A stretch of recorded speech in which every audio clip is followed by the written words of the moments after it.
विश्व रत्न डॉक्टर बाबा साहब भीमराव अंबेडकर की वो कौन सी डिग्री है जो भारत में पिछले कई दशकों से बाबा साहब भीमराव अंबेडकर के बाद अब तक कोई हासिल न कर सका? क्या आप जानते हैं डॉक्टर BR अम्बेडकर ने कितनी डिग्रियां हासिल की है? उनकी प्रथम कक्षा की पढ़ाई से लेकर उन तमाम रिकॉर्ड ब्रेक डिग्रियों की जानकारी देखने के लिए वीडियो को अंत तक जरूर देखें।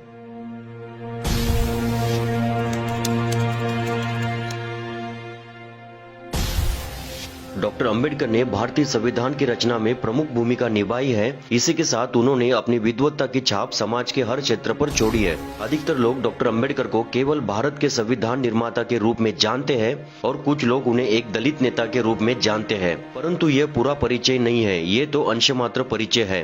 वास्तव में वे एक लोकप्रिय भारतीय विधिवेत्ता, राजनीति तज्ञ, चिंतक, विचारक, समाज सुधारक, अर्थशास्त्री, प्रतिभाशाली एवं जुंजारू लेखक और राष्ट्रभक्त थे। राष्ट्र निर्माताओं की सूची में डॉक्टर अंबेडकर का नाम प्रथम आता है क्योंकि उन्होंने राष्ट्र की नींव में सभी सामाजिक समूहों के अधिकार को सुनिश्चित किया। उनका विशेष जोर भारतीय महिलाएं एवं पिछड़े वर्गों के अधिकार पर था। वे कहते थे कि हमें राजनीतिक प्रजातंत्र के साथ साथ आर्थिक और सामाजिक प्रजातंत्र को मजबूत करना होगा। खैर छोड़िए, ये मेरा आज का विषय नहीं है। बाबा साहब के कार्य पर बात करें तो समय अधूरा पड़ जाएगा। तो चलिए अब आते हैं आज के मुख्य विषय पर और शुरुआत करते हैं बाबा साहब अम्बेडकर के बचपन से। बाबा साहब अम्बेडकर ने महाराष्ट्र के सातारा शहर में राजवाड़ा चौक पर स्थित गवर्नमेंट हाई स्कूल में 7 नवंबर 1896 को अंग्रेजी की पहली कक्षा में प्रवेश लिया। इसी दिन से उनके शैक्षणिक जीवन का आरंभ हुआ, इसीलिए 7 नवंबर को महाराष्ट्र में विद्यार्थी दिवस के रूप में मनाया जाता है। जब वे अंग्रेजी चौथी कक्षा की परीक्षा उत्तीर्ण हुए तब इस सफलता को अछूतों के बीच सार्वजनिक समारोह में मनाया गया, क्योंकि तब यह अछूतों में एक असामान्य बात थी। माध्यमिक शिक्षा के लिए अंबेडकर का परिवार मुंबई चला गया, जहां उन्होंने एल्फिंस्टन रोड पर स्थित गवर्नमेंट हाई स्कूल में आगे की शिक्षा प्राप्त की। 1907 में उन्होंने अपनी मैट्रिक परीक्षा उत्तीर्ण की और अगले वर्ष उन्होंने एल्फिंस्टन कॉलेज में प्रवेश लिया और 1912 में उन्होंने बॉम्बे विश्वविद्यालय से इकोनॉमिक्स और पॉलिटिकल साइंस में BA डिग्री प्राप्त की।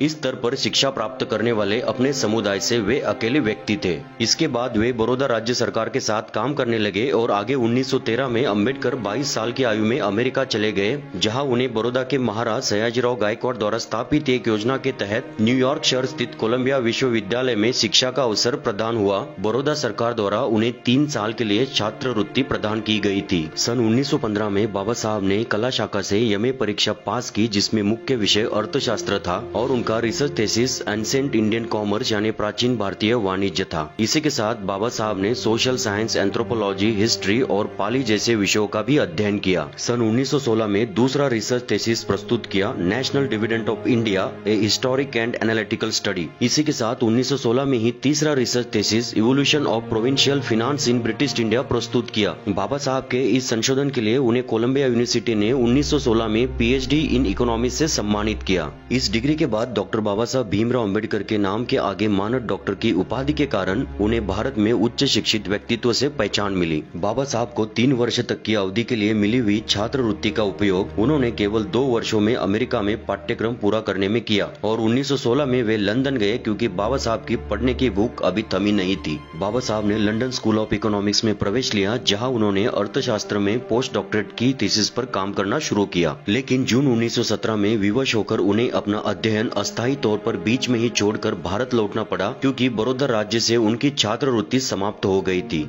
उन्हें 4 साल के भीतर अपना थीसिस पूर्ण करने के लिए लंदन लौटने की अनुमति मिली। बाबा साहब की पढ़ने की भूख खत्म नहीं हुई थी, वो और आगे पढ़ना चाहते थे। बड़ौदा राज्य के सेना सचिव के रूप में काम करते हुए अपने जीवन में अचानक फिर से आए हुए भेदभाव के कारण डॉक्टर भीमराव अंबेडकर निराश हो गए और अपनी नौकरी छोड़कर मुंबई के Sydenham college of commerce and economics में बतौर इकोनॉमिक्स के प्रोफेसर के रूप में काम करने लगे। आगे की पढ़ाई के लिए कुछ पैसों की बचत की। इसी के साथ 1920 में कोल्हापुर के शाहू महाराज के सहयोग से वो एक बार फिर से इंग्लैंड वापस जाने में सफल हो पाए। 1921 में एक और प्रबंध provincial decentralisation of imperial finance in British India यानी ब्रिटिश भारत में शाही अर्थव्यवस्था का प्रांतीय विकेंद्रीकरण को प्रस्तुत किया। इस विशेष कार्य के लिए उन्हें MSc इन इकोनॉमिक्स की डिग्री प्रदान की गई। अब बाबा साहब ने अपना संपूर्ण ध्यान पोस्ट डॉक्टरेट पर लगा दिया। बाबा साहब जानते थे कि भारत में सामाजिक कार्य के लिए कायदे कानून पर पकड़ होनी चाहिए।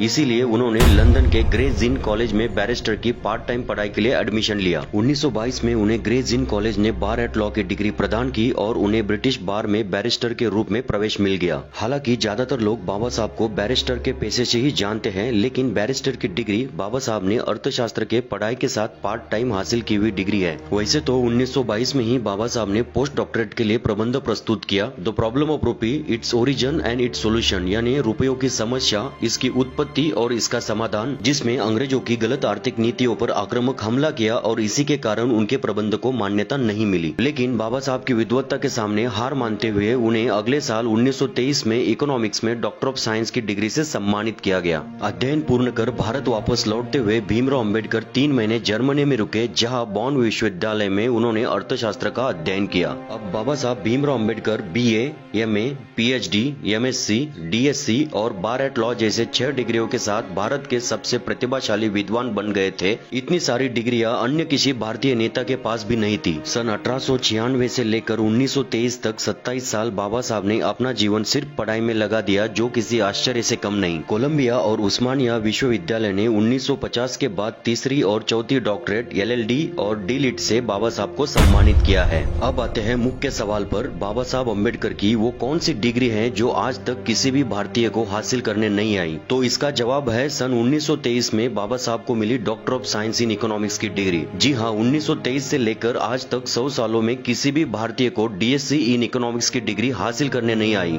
बाबा साहब अम्बेडकर भारत के अब तक के सबसे महान इकोनॉमिस्ट है। ये उनके डिग्रियों से भी पहचाना जा सकता है, जैसे कि BA economics, MA economics, PhD economics, MSc economics, DSc economics और बार एट लॉ। इन 6 डिग्रियों में 5 डिग्रियां तो केवल इकोनॉमिक्स की है और DSc इन इकोनॉमिक्स तो बाबा साहब के अलावा अन्य किसी भी भारतीय को अब तक हासिल करने नहीं आई। तो चलिए इसकी जांच करके देखते हैं। भारत के प्रथम अर्थ मंत्री R.K. शनमुखम चेट्टी से लेकर निर्मला सीतारमण तक कुल 28 अर्थ मंत्री हुए हैं, लेकिन केवल मनमोहन सिंह एकमेव ऐसे अर्थ मंत्री हैं जिनके नाम के आगे डॉक्टर की उपाधि लगती है। यानी आप समझ ही गए होंगे कि 28 में से 27 अर्थ मंत्री ऐसे हुए जिनका क्वालिफिकेशन PhD इन इकोनॉमिक्स तक नहीं है। इसमें कोई शक नहीं कि डॉक्टर मनमोहन सिंह का नाम भारत के बड़े अर्थशास्त्रियों में आता है और उनका क्वालिफिकेशन ऑक्सफोर्ड यूनिवर्सिटी से PhD इन इकोनॉमिक्स है, लेकिन DSc नहीं है। एक और भारतीय अर्थतज्ञ है अमर्त्य सेन, जिन्हें नोबेल प्राइज तक मिला है और उनका क्वालिफिकेशन भी केवल PhD in economics from Cambridge university है,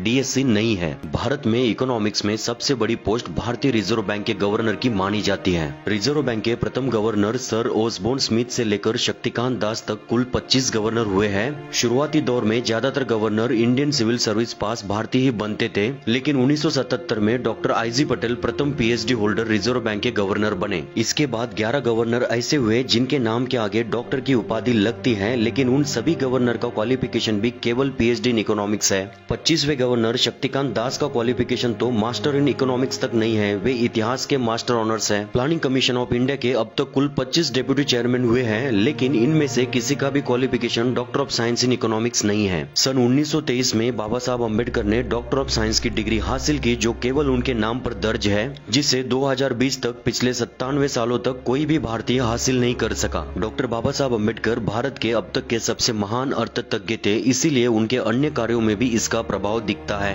जैसा कि आप सभी जानते हैं, अम्बेडकर साहब ने भारतीय संविधान का निर्माण किया है, इसीलिए भारतीय संविधान दुनिया का एकमेव ऐसा संविधान है जिसमें सर्वाधिक इकोनॉमिक लॉ है, क्योंकि इसे बनाने वाला महान शख्स दुनिया का महान अर्थतज्ञ था। डॉक्टर बाबा साहब अम्बेडकर ने भारतीय रिजर्व बैंक की स्थापना में भी अहम भूमिका निभाई है। बाबा साहब का DSc का research thesis the problem of रूपी, इट्स ओरिजिन एंड सॉल्यूशन का प्रैक्टिकल रूप यानी भारतीय रिजर्व बैंक है। उनके द्वारा प्रदान किए गए दिशा निर्देशक सिद्धांत के आधार पर भारतीय रिजर्व बैंक बनाई गई थी। बैंक की कार्य पद्धति यानी काम करने की शैली और उसका दृष्टिकोण बाबा साहब ने हिल्टर यंग कमीशन के सामने 1926 में रखा था। ये कमीशन भारत में royal commission of Indian currency and finance के नाम से आया था। तब इसके सभी सदस्यों ने बाबा साहब के लिखे हुए ग्रंथ द प्रॉब्लम ऑफ रूपी, इट्स ओरिजिन एंड सॉल्यूशन की जोरदार वकालत की और उसकी पुष्टि की। ब्रिटिशों की वैधानिक सभा ने इसे कानून का स्वरूप देते हुए भारतीय रिजर्व बैंक अधिनियम 1934 का नाम दिया। लेकिन अफसोस इस बात का है, ज्यादातर इतिहासकार और नेता बाबा साहब भीमराव अम्बेडकर को केवल दलितों के नेता के रूप में प्रचारित करते हैं।